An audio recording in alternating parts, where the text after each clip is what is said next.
Assalamualaikum warahmatullahi wabarakatuh. Bagaimana kabarnya anak-anak?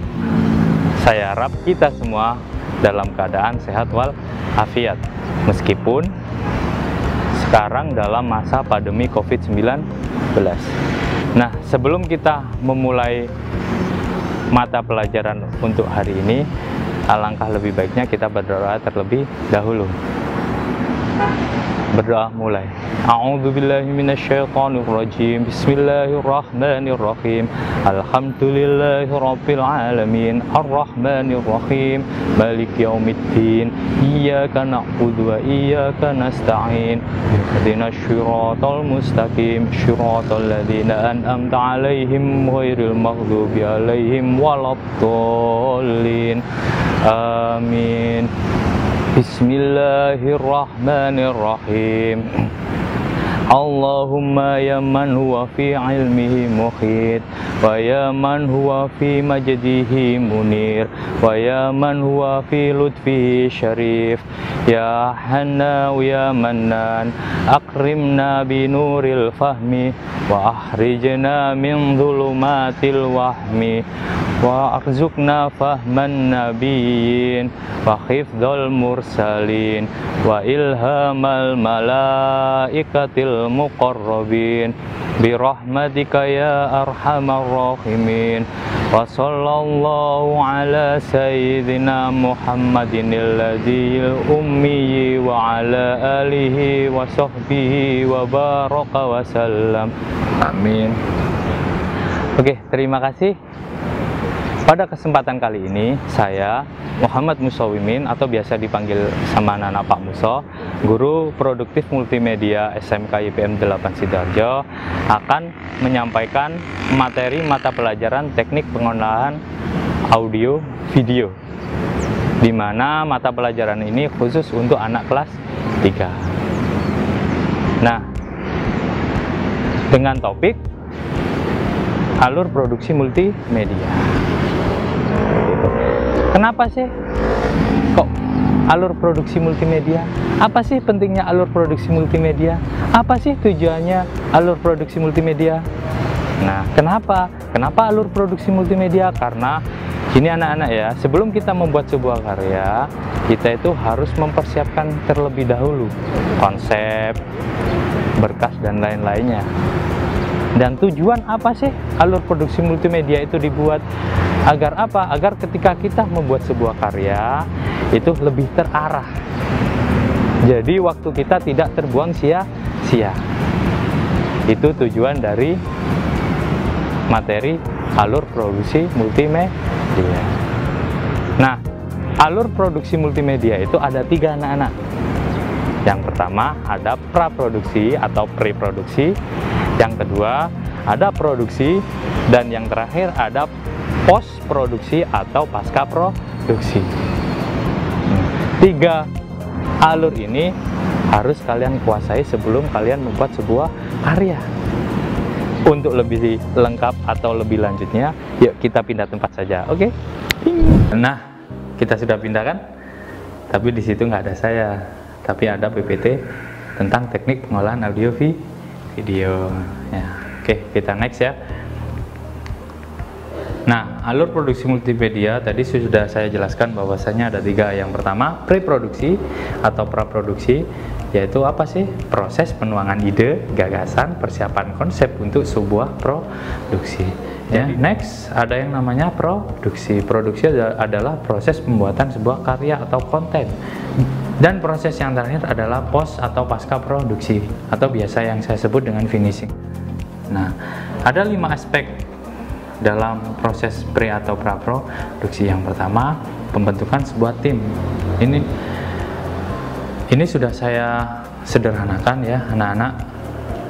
Jadi dalam proses ini harus ada tim yang meliputi ada seorang sutradara, ada seorang scriptwriter, kameramen, sama editor. Ini nanti kita bahas di slide selanjutnya.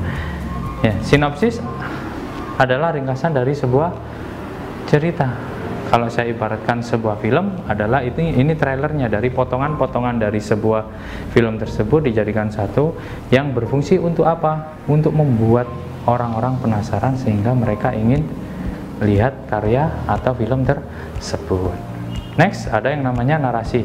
Narasi adalah pengembangan sebuah cerita dari sinopsis tersebut. Jadi kalau di film, kalau saya contohkan film, ya filmnya itu adalah bentuk dari narasi. Trailernya adalah sinopsis, narasi adalah filmnya. Ada lagi yang namanya storyline. Storyline adalah alur dari sebuah cerita yang digunakan sebagai petunjuk dalam proses produksi. Jadi alurnya, jadi petunjuk. Ketika kalian melakukan produksi, kalian harus melihat yang namanya storyline.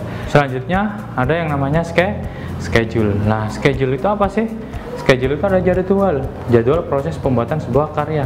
Jadi kalian schedulekan kapan mulai persiapan, kapan mulai produksi, dan yang terakhir kapan ketika kita mulai melakukan finishing. Selanjutnya akan saya bahas lebih lengkapnya terkait dengan pembentukan tim. Bahwasanya tadi sudah saya sederhanakan, ada 4. Yang pertama ada seorang sutradara, ada seorang scriptwriter, ada seorang kameramen, dan ada seorang editor yang memiliki peran tersendiri. Ya. Nah, ini ada contohnya di sebelah kiri saya, bisa dilihat ya. Itu ada siapa? Itu adalah sosok sutradara. Namanya siapa? Mas Hanung Bramantyo. Ya, sutradara itu ngapain sih? Nah, sutradara itu orang yang mengatur jalannya sebuah produksi. Jadi seperti itu. Semua diatur oleh seorang sutradara. Selanjutnya sebelah kiri saya juga, nah bisa dilihat ya, ada siapa? Mas Raditya Dika. Dia seorang scriptwriter atau penulis naskah. Ya, jadi kalau sebuah karya atau sebuah film itu biasanya sebelum kita produksi harus ditulis terlebih dahulu. Nah, ini Mas Raditya Dika ini salah satu scriptwriter yang bisa dikatakan terkenal di Indonesia. Ya, banyak karya-karyanya. Next, ada lagi. Nah, sebelah kiri lagi ya. Nah, ini ada kameramen dari Trans TV. Ya, yang bertugas untuk mengambil gambar atau video atau sebuah karya itu tersebut. Yang terakhir, nah sebelah kiri juga ada kakak cantik kita ya. Ini mungkin di Indonesia kurang familiar. Beliau adalah seorang animator sih sebenarnya. Tapi kalau orang itu seorang animator, biasanya dia juga bisa ngedit sebuah project atau biasa disebut seorang editor. Ini adalah Kak Rini Sugianto, seorang animator asal Indonesia yang kebetulan ada karya di luar negeri, yaitu film animasi dengan judul Tintin. Itu animatornya ya Mbak atau Kakak Rini Sugianto ini. Ya. Next. Nah, di sebelah kiri saya sudah ada kan, anak-anak ya. Nah, itu adalah contoh dari sinopsis, dari ringkasan sebuah cerita. Kita next lagi. Oke, ya, sebelah kiri, tetap di sebelah kiri saya ada yang namanya narasi. Ya, narasi itu apa? Penjelasan dari sebuah sinopsis tersebut. Jadi paragrafnya agak panjang. Kalau tadi di sinopsis itu sifatnya sedikit dan menggantung. Kalau di narasi dijelaskan secara rinci apa yang terjadi. Nah, di sebelah kiri saya ya bisa dilihat ada storyline. Nah, ini format storyline kalau di Google atau di buku yang lain itu sangat banyak. Tapi ini sudah saya sederhanakan, yang dimana harapan saya ketika saya buat storyline ini, format storyline ini, kalian mudah untuk memahami, Mas Mbak. Ya, di situ ada scene, ada sekuen, ada adegan, ya. Terus ada lagi tempatnya, pukulnya di mana. Lah itu juga ada keterangannya. Jadi dituangkan di situ semua. Nanti ketika produksi kita lihat, oh jam sekian, ini adegannya ngapain, oh scene 1 ngapain, scene 2 ngapain, kayak gitu. Dibuat petunjuk biar nggak keluar jalur. Ada lagi selanjutnya ada yang namanya schedule. Nah, schedule ini adalah jadwal. Bentuknya hampir sama dengan storyline, berbentuk tabel-tabel. Ya, ini juga versinya juga sangat banyak. Ini sudah saya sederhanakan biar enak, biar mudah kalian pahami. Next ya. Nah, di sebelah kiri saya ada keterangannya, ada proses produksi. Apa sih proses produksi itu? Ya, bisa kalian lihat juga bahwasanya itu adalah proses pembuatan sebuah karya atau konten, atau kalau kita lebih ke video berarti pembuatan sebuah video. Jadi di situ kita bentuk visualisasi dari proses praproduksi. Ya. Next, yang terakhir ada yang namanya sebelah kiri juga ya. Nah, bisa dilihat kan tulisannya ada post atau pasca produksi, adalah bentuk dari proses finishing. Jadi kita melakukan finishing, editing, setelah itu kita evaluasi, terus kita revisi, sudah selesai. Seperti itu ya anak-anak ya. Nah, sebelah kiri juga sudah saya siapkan, ada gambar anak-anak ketika melakukan proses pra atau pre-produksi. Jadi mereka merapatkan barisan untuk menuangkan ide-ide dan gagasan mereka.